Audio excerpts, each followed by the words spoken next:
अस्सलामुअलैकुम दोस्तों और साथियों, उम्मीद है आप लोग खैरियत से होंगे। बहुत दफ़ा हमारे पास कुछ लोग आते हैं कि जो दोस्त गल्फ़ कंट्रीज़ में जाके वहाँ पे कोई काम करना चाहते हैं, कोई लेबर के तौर पे या कोई भी ऐसे दफातर में। तो पाकिस्तान के अंदर कुछ हॉस्पिटल्स हैं जिनकी ये ड्यूटी लगाई गई है कि वो उनके कुछ टेस्ट करेंगे और अगर वो जो टेस्ट है उनमें कोई ख़राबी आती है तो उनको रोक लिया जाता है गल्फ़ स्टेट जाने से। उनमें ही एक टेस्ट है जिसका नाम है VDRL। बहुत सारे लोग जब ये टेस्ट पॉजिटिव आता है और उनको मना कर दिया जाता है कि आप गल्फ़ स्टेट में एंटर नहीं हो सकते, तो वो फिर हमारे पास आते हैं। तो दोस्तों सवाल पैदा होता है, ये VDRL टेस्ट है क्या और ये कौन सी बीमारी होती है कि जिसमें ये पॉजिटिव आता है, और इसकी इस हद तक इंपॉर्टेंस है कि अगर किसी को ये पॉजिटिव आ जाए तो उस शख्स का दाखिला ममनू होता है गल्फ स्टेट्स में जिसमें ये अरब ममालिक शामिल है। इस टेस्ट का नाम है VDRL और इससे बनता है वेनेरियल डिजीज रिसर्च लेबोरेटरी। ये एक बड़ा मखसूस किस्म का टेस्ट है और ये एक बीमारी जिसके लिए ये किया जाता है, उस बीमारी का नाम है सिफिलिस। उर्दू में तो इस बीमारी को कहते हैं आतशक, और जो आप देख भी रहे हैं ये लिखा हुआ है, क्योंकि हो सकता है मेरी प्रोनाउंसिएशन में थोड़ा प्रॉब्लम हो, लेकिन ये इसका उर्दू में नाम है, लेकिन इंग्लिश में इसको कहते हैं सिफिलिस। ये जो बीमारी है ये इंसानों में दो तरह से ये मुंतकिल होती है। एक तो ये माँ से बच्चे में मुंतकिल होती है कि अगर किसी माँ को सिफिलिस हो और उसमें चाहे अलामात ना आ रही हों तो पहले ट्राइमेस्टर के बाद, यानी पहले जो प्रेगनेंसी के 3 महीने के बाद किसी भी वक्त बच्चे में या पैदाइश के वक्त जब बच्चा माँ से दुनिया में आता है ट्रांसविजाइनली, तो उस दौरान भी चांसेस होते हैं कि ये बीमारी मुंतकिल हो जाए और इसको फिर हम कहते हैं कंजेनिटल सिफिलिस। लेकिन अगर उसी माँ को इलाज मिल जाए पहले 3 महीने में प्रेगनेंसी के दौरान तो फिर ये चांसेस नहीं होते। और दूसरा जो बहुत बड़ी वजह है या दूसरी जो टाइप है सिफिलिस की, उसको हम कहते हैं एक्वायर्ड सिफिलिस, और ये मुंतकिल होती है जब इंसान अपनी आम जिंदगी गुजार रहा होता है उस वक्त। लेकिन जो इसका मुंतकली का जो सबसे बड़ा तरीका है वो है सेक्सुअल तरीका, इसीलिए इस बीमारी की जो कैटेगरी वो है सेक्सुअली ट्रांसमिटेड डिजीज। तो दोस्तों सबसे पहले हम बात करेंगे कि एक्वायर्ड सिफिलिस जो है ये किस वजह से होगी, और जाहिर है कंजेनिटल की भी वही वजह है, और एक्वायर्ड की फिर टाइप्स कौन सी हैं। बाद में फिर हम इसकी तशखीस की बात करेंगे और सबसे आखिर में हम बात करेंगे इसके इलाज की, क्योंकि ये बहुत अहम बीमारी है। ये वो उन बीमारियों में से है जो हमारे मुआशरे में तो है लेकिन इस पे ना तो बात होती है, और अगर बात भी होती है तो वो उस तरीके से नहीं होती जैसे होनी चाहिए और लोगों को शऊर मिलना चाहिए। तो दोस्तों इस बीमारी की जो सबसे बड़ी वजह है वो है एक बैक्टीरिया जरसूमा जिसका नाम है ट्रेपोनिमा पैलिडम। तो ये आप इसकी तस्वीर भी देख रहे हैं कि जब इसको माइक्रोस्कोप के नीचे देखा जाता है तो ये है इसकी वो शक्ल। तो ये जो जरासीम हैं या आप तो ये माँ से बच्चे को मुंतकिल होंगे या इंसान को उसकी ज़िंदगी में मुंतकिल होंगे। तो हम पहले बात करते हैं कि जो एक्वायर्ड सिफिलिस होती है इसकी कितनी किस्में हैं। ये 3 किस्म की होती है। पहले इसको हम कहते हैं कि प्राइमरी सिफिलिस, सेकेंडरी सिफिलिस और फिर टर्शरी सिफिलिस, यानी इब्तदाई मरहला, दरमियानी मरहला और तीसरे दर्जे या आखिरी दर्जे का मरहला। जो होता है प्राइमरी सिफिलिस या इब्तदाई मरहला, उसमें जब ये वायरस एक दफ़ा हमारे जिस्म के अंदर चला जाता है तो 2 से 3 हफ्ते के बाद ये क्या करता है कि हमारे जिस्म के जो नाजुक हिस्से हैं वहाँ पे एक ज़ख़म पैदा करता है, और ये ज़ख़म होता है मखसूस किस्म की शक्ल का जो आप देख भी रहे हैं। इसको इंग्लिश में तो हम कहते हैं कि ये एक शैनकर है, यानी आप ये रखें कि ये ज़ख़म बनेगा नाजुक हिस्सों पर और इसमें दर्द नहीं होगा, और इसके अंदर होता है फ्लूइड या पानी जो रस रहा होता है, और उसके अंदर होते हैं वो जरासीम जिनका हम टेस्ट कर सकते हैं, जो हम तशखीस में बात करेंगे। तो ये है प्राइमरी सिफिलिस या इब्तदाई जो सिफिलिस है, इब्तदाई आतिशक जिसको आप कह सकते हैं। उसके बाद आती है बारी सेकेंडरी सिफिलिस की। जो सेकेंडरी सिफिलिस है, एक तो उसमें कुछ अलामात वैसे जाहिर होती हैं जिनको हम अमूमी या कॉन्स्टिट्यूशनल सिम्टम्स कहते हैं। इन अलामात ये क्या अलामात होती हैं कि इंसान को हल्का बुखार होता है, उसके जिस्म में दर्द होता है, उसका दिल नहीं करता कोई काम करने को, जिसको हम मलेज कहते हैं। यानी आम जो किसी भी बीमारी की अलामात होती हैं बैक्टीरिया या वायरस की वजह से वो आती हैं। उसके बाद मखसूस किस्म के जिस्म पे दाने बनते हैं जिसको हम कहते हैं मैक्यूलोपेपुलर रैश, यानी ये रैश बनेगा खास तौर पे हाथों और पाँव पे। और ये मैक्यूलोपेपुलर का क्या मतलब हुआ, मैक्यूल कहते हैं कि जब कोई है स्किन से ऊपर ना उभार हो, और पेप्यूल कहते हैं कि जो स्किन से ऊपर उभार हो और उसका रंग भी आमतौर पे रेड होता है। और ये आप देख रहे हैं कि ये है मैक्यूलोपेपुलर रैश जो आमतौर पे तलियों पे, हाथों की तलियों पे और पाँव की तलियों पे यानी पाम्स और सोल्स में बनता है। तो ये कॉन्स्टिट्यूशनल सिम्टम्स और मैक्यूलो पेपुलर रैश के अलावा बाज़ जगहों से लोगों के बाल गिरते हैं, और बाज़ जो है वो जो लिम्फ नोड हैं, यानी हमारे वो जो हमारा इम्यून सिस्टम होता है, जब वो कोशिश करता है इस वायरस को हमारे जिस्म से निकालने की, तो उसकी वजह से वो जो लिम्फ नोड्स होते हैं जो उसका हिस्सा इम्यून सिस्टम का, वो बढ़ जाते हैं, जिसको हम कहते हैं लिम्फ एडिनोपैथी। और इसके अलावा एक मखसूस किस्म के जो हैं वॉट्स लाइक क्या होता है कि कोई एक खास सफ़ेद रंग की शक्ल के, ये जो आप पिक्चर देख रहे हैं, ऐसी कुछ लीयंस बनती हैं या हमारे जिस्म पे के फिर एक बार के बनती तो कहीं पे भी है, लेकिन मखसूस जो हमारे जिस्म के हिस्से हैं, नाजुक औज़ा हैं, वहां पे ये ज्यादा बनती है। इसे कहते हैं कंडाइलोमेटा लेटा। तो कंडाइलोमेटा जो लेटा है वो आप देख रहे हैं कि वो भी इसमें सेकेंडरी में बनता है, और सेकेंडरी को भी आप तशखीस कर सकते हैं वो तमाम टेस्ट करके, जिनके बारे में मैं जिक्र करता हूं आगे। और आखिरी जो स्टेज होती है उसको हम कहते हैं टर्शरी सिफिलिस या तीसरे दर्जे की जो सिफिलिस। तो इसमें क्या होता है कि इसमें जो स्किन के अलावा बाकी औज़ा जो हैं जिस्म के वो भी इन्वॉल्व होते हैं।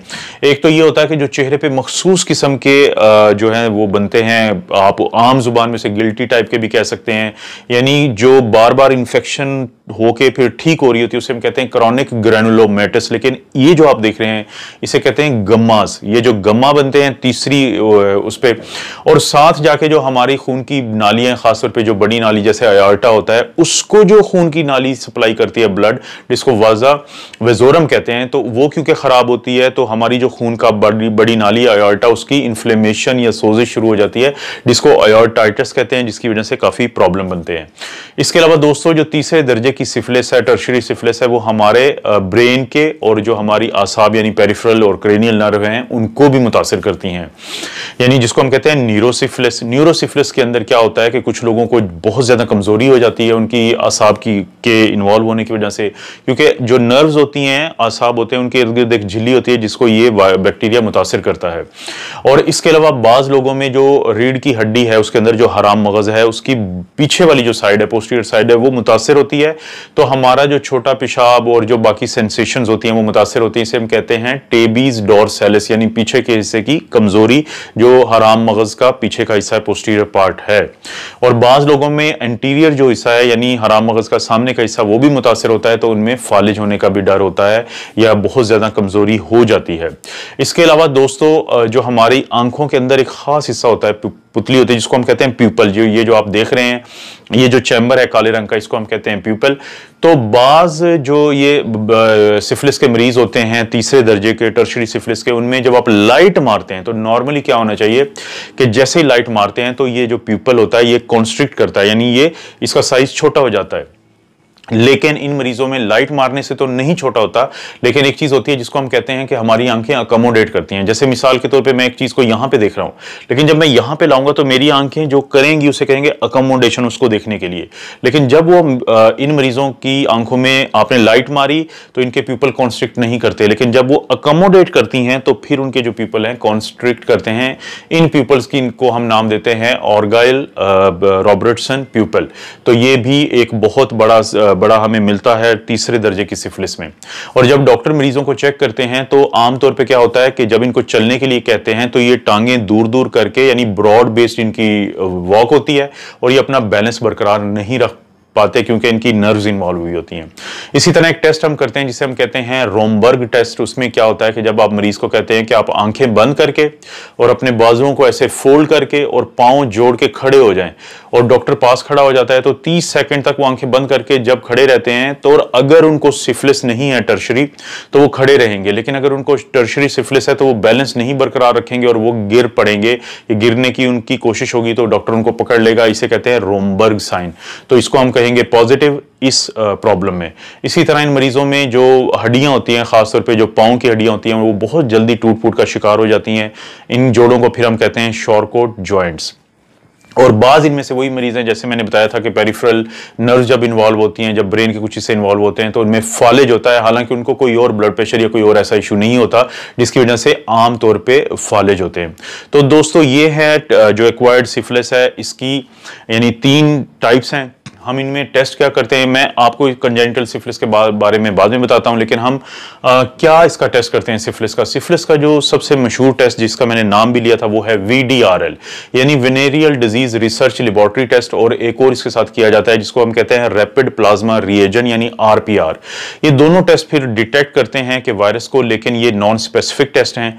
और जैसे प्राइमरी सिफिलिस थी उसमें जो शैंकर होता है उसको हम इलेक्ट्रॉन माइक्रोस्कोप के नीचे भी देख सकते हैं कि डार्कनेस के अंडर, वो एक खास किस्म का टेस्ट होता है, तो जिससे हम बाकायदा ये जो बैक्टीरिया है, वायरस नहीं बल्कि ये जो बैक्टीरिया है जिसका नाम ट्रेपोनिमा पैलिडम है, इसको हम electron microscopy, dark field electron microscopy पे, जिसके इर्द गिर्द हम काले रंग का यानी एक कलर देते हैं। तो ये बिल्कुल ऐसे है जैसे आप कमरे में बैठे हो, कमरे में आपने अंधेरा किया हो, तो एक तरफ से कहीं से लाइट अगर पड़े तो आपको उस रोशनी की लाइट में आपको जर्रात तैरते हुए आते हैं गर्दों गुबार के। तो इसी तरीके से इलेक्ट्रॉन माइक्रोस्कोपी जो डार्क फील्ड है उससे भी आपको पता चल जाता है। लेकिन जो बहुत ही ज्यादा स्पेसिफिक टेस्ट है, बड़ा जरूरी टेस्ट है जिससे ये तशखीस हो जाती है, उसको हम कहते हैं फ्लोरेसेंट ट्रेपोनिमल एंटीबॉडी एब्जॉर्प्शन यानी FTAABS टेस्ट। ये बहुत अच्छे तरीके से वो एंटीबॉडीज को पकड़ता है जो कि इस बैक्टीरिया के खिलाफ बनती हैं, इस बैक्टीरिया के कुछ हिस्से यानी एंटीजेंस के खिलाफ बनती हैं। जब वो पॉजिटिव आ जाए तो इसका मतलब है कि इस शख्स को सिफिलिस है। और अगर किसी को न्यूरोसिफिलिस यानी तीसरे दर्जे की सिफिलिस में ब्रेन इन्वॉल्व हो तो हम उसका CSF यानी जो रीढ़ की हड्डी से हम जो हराम मगज है स्पाइनल कार्ड, उसके इर्द गिर्द एक पानी होता है जिसको हम CSF या सेरिब्रो स्पाइनल फ्लूइड कहते हैं, उसको लेते हैं, उसका मुआयना करते हैं। तो उसके मुआयने से भी हमें पता चल जाता है कि ये बैक्टीरिया या इसके खिलाफ एंटीबॉडीज यानी FTAABS या फिर VDRL या फिर उसकी हम जो PCR करते हैं तो उससे भी हमें ये जरासीम का पता चल जाता है। तो इसके इलाज पे जाने से पहले मैं एक मुख्तसर सी बात कर देता हूं। कंजेनिटल सिफिलिस यानी वो सिफिलिस जो मां से बच्चे को मुंतकिल होती है, लेकिन वो भी बचाई जा सकती है अगर प्रेगनेंसी के पहले 3 महीनों में ही मां का इलाज कर दिया जाए, उसका टेस्ट करवाया जाए। अगर सिफिलिस पॉजिटिव है तो एक इलाज दिया जाए जो कि उसमें सेफ है, तो उससे मां इस सिचुएशन से निकल आती है। तो इलाज पे जाने से पहले कंजेनिटल सिफिलिस के बारे में अगर मैं बताऊं तो ये बच्चे जब पैदा हो जाते हैं और इनको सिफिलिस होती है तो वक्त के साथ साथ इनमें कुछ तब्दीलियां आती हैं। यानी शुरू में तो इनका जिगर भी बड़ा हो सकता है, स्प्लीन यानी तिल्ली भी बड़ी हो सकती है, तो जिसको हम कहते हैं हिपेटोस्प्लीनोमेगाली। और इसके अलावा ये जो बच्चे होते हैं इनके जो होंठों के ये जो कॉर्नर्स होते हैं, ये जो कोने होते हैं, यहाँ पे खास किस्म की लाइनों वाले जख्म होते हैं जिसको हम रेगेड्स कहते हैं, ये जो आप देख भी रहे हैं। और बाज इन बच्चों के जब ये पैदाइश के बाद इनके नाक बंद होते हैं स्क्रीशन से, वो जो डिस्चार्ज होता है, वो जो स्क्रीशंस होती हैं उसे नेजल स्नफल्स कहते हैं। और इनके अंदर ये जरासीम जो हैं, ये ट्रेपोनिमा पैलिडम बहुत ज्यादा होता है और ये फौरी बच्चे को इलाज की जरूरत होती है, वरना बाद में प्रॉब्लम्स बन सकते हैं बच्चे को। इसके अलावा शक्ल में और तब्दीलियां भी होती हैं इन बच्चों की कि इनका जो नाक है वो बैठा हुआ होता है जिसको कहते हैं सैडल नोज। सैडल क्या होता है? वो जो घोड़े पे बैठने के लिए हम काठी डालते हैं तो वो जैसे नीचे की तरफ होती है तो उसको कहते हैं सैडल नोज। बाज़ औक़ात इन बच्चों का जो मैक्सिलरी बोन होती है, मैक्सिलरी बोन दोस्तों हमारी होती है जो हमारे ऊपर वाले ये जो दांत हैं और ये जो नाक है, इसके दरमियान की हड्डी को मैक्सिला कहते हैं। तो ये छोटी होती है, यानी मैक्सिला इन बच्चों में बाज़ औक़ात छोटा होता है। और इसके अलावा इनके जो दांत होते हैं वो बड़े मखसूस किस्म के होते हैं। बाज़ औक़ात इनके नुकीले दांत होंगे जिसको हम कहते हैं हचिनसन टीथ।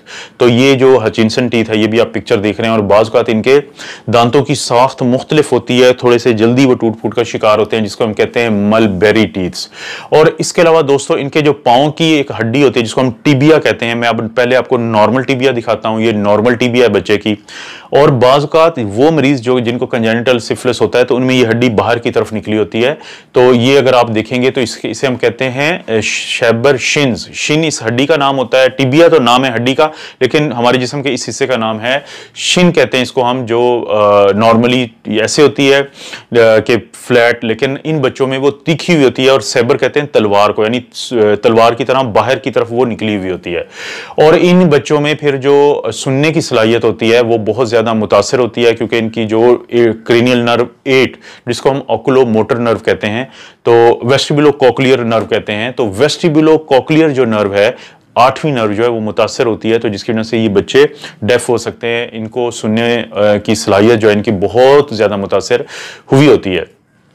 तो दोस्तों अब हमने ये टाइप्स भी देखी हैं, अब हमने तशखीस भी देखी कि कैसे करते हैं। तो इलाज क्या है, देखें बहुत सारे लोग तो पेनिसिलिन से ठीक हो जाते हैं। डॉक्टर मखसूस जो खुराक डोज में पेनिसिलिन के टीके जो हैं तजवीज़ करते हैं।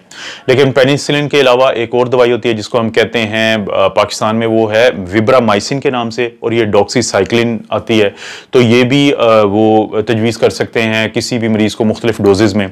इसके अलावा दिया जा सकता है एजिथ्रोमाइसिन, जो कि बड़ी मशहूर है एजोमेक्स के नाम से पाकिस्तान में, या एजिटमा के नाम से पाकिस्तान में अवेलेबल है। तो ये भी दी जाती है। और बाज़ का जो क्लैरिसिड है यानी क्लैरिथ्रोमाइसिन है वो भी शुरू करवाई जा सकती है, क्योंकि ये भी इसका इलाज का हिस्सा है। और इसी तरह से अगर मैं आखिर में बात करूं सेफ्ट्राइक्सोन, यानी हमारे पास जो पेनिसिलिन का ग्रुप अगर किसी को एलर्जी है तो हम सेफलोस्पोरिन उससे कहते हैं ग्रुप को। तो उसकी एक होती है थर्ड जनरेशन सेफलोस्पोरिन जिसको हम कहेंगे सेफ्ट्राइक्सोन, और पाकिस्तान में ये रोसिफिन के नाम से और ऑक्सीडिल के नाम से, और इसके अलावा भी बहुत मुख्तलिफ नामों से हैं। तो डॉक्टर आपको ये भी तजवीज़ कर सकते हैं।